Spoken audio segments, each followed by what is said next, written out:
New right now at 4:30 as students get ready to go back to school, emergency officials are reminding everyone it's really a good time right now to go over a plan with your family on how to respond or escape during an emergency like a fire.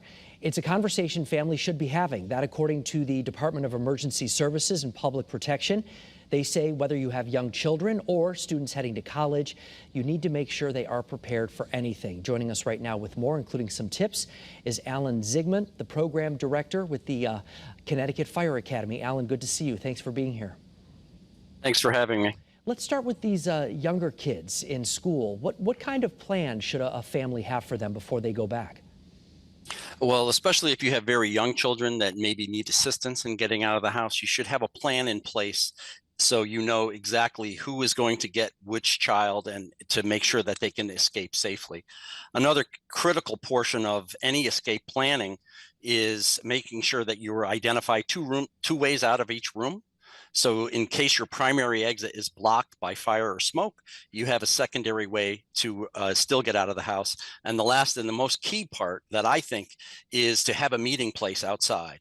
That meeting place is in the front of the home where everyone, no matter how they got out of the building, goes to, so we can all gather together, because fire officers, as they arrive, they're looking for the occupants of the building and they want to make sure that everyone got out safely. And if everyone's in the same place, we can make a quick accounting for everyone in the building. I was going to say, then you'll know right away that everybody's okay in that moment. You actually recommend practicing drills, right? Fire drills at home? Yes, absolutely. Once you decide on a plan, you really have to practice it with your family. So again, everyone knows the roles and knows where the meeting place is and can effectively get out. And again, when emergencies happen, you're going to react in the way that you're most commonly aware of, so the way that you train. So it's really critical that you practice the plan. It's interesting because you can obviously, as a parent, control this with your younger kids that are at home, but when the older ones go off to college, it's not necessarily as easy for you to control. What kind of advice do you recommend parents give their kids, or maybe they need to be asking their schools when they go off to college?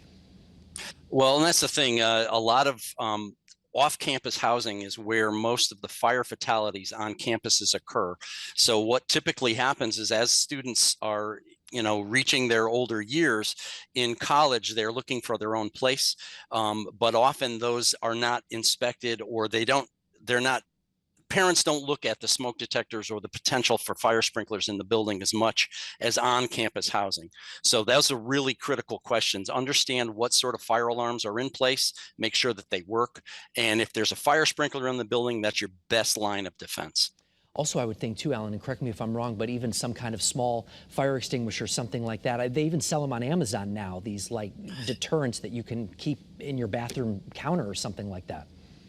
Yeah, as fire extinguishers are great for what we call very small or incipient phase fires. It's really important, but the key is if getting everyone out of the building is much more effective, and it's the best course of action. So we always tell people, even as we're training them on extinguishers, if you have any doubt on your ability to effectively extinguish the fire, evacuate, close the door behind you, and get out of the building. Right. Alan Zigmund, great advice. We appreciate your time this afternoon from the Connecticut Fire Academy. We'll see you again soon. Yes, thank you very much for having me, folks.